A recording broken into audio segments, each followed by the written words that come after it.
lo ha detto spesso durante la sua carriera politica, è che la democrazia è un regime difficile perché implica la scelta di coloro che vi partecipano.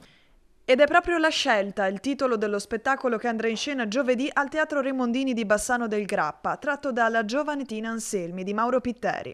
Una figura, quella della prima donna ad aver ricoperto la carica di Ministro della Repubblica Italiana, estremamente legata al territorio bassanese. È la studentessa alle magistrali presso l'Istituto delle Suore del Sacro Cuore di Gesù, e lì ha avuto l'esperienza di avere come compagna di classe la sorella di Lino Camonico, un partigiano che è stato ucciso durante la rappresaglia sul Grappa ad Arsiè.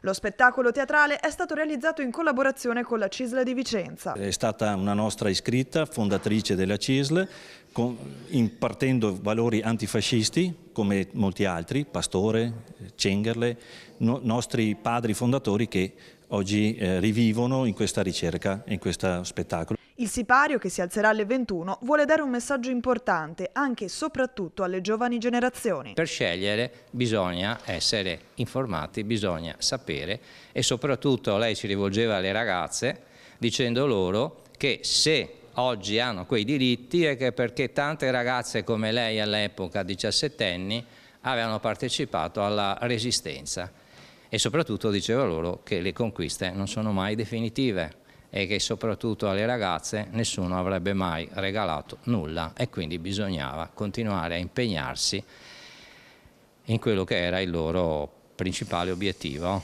l'emancipazione.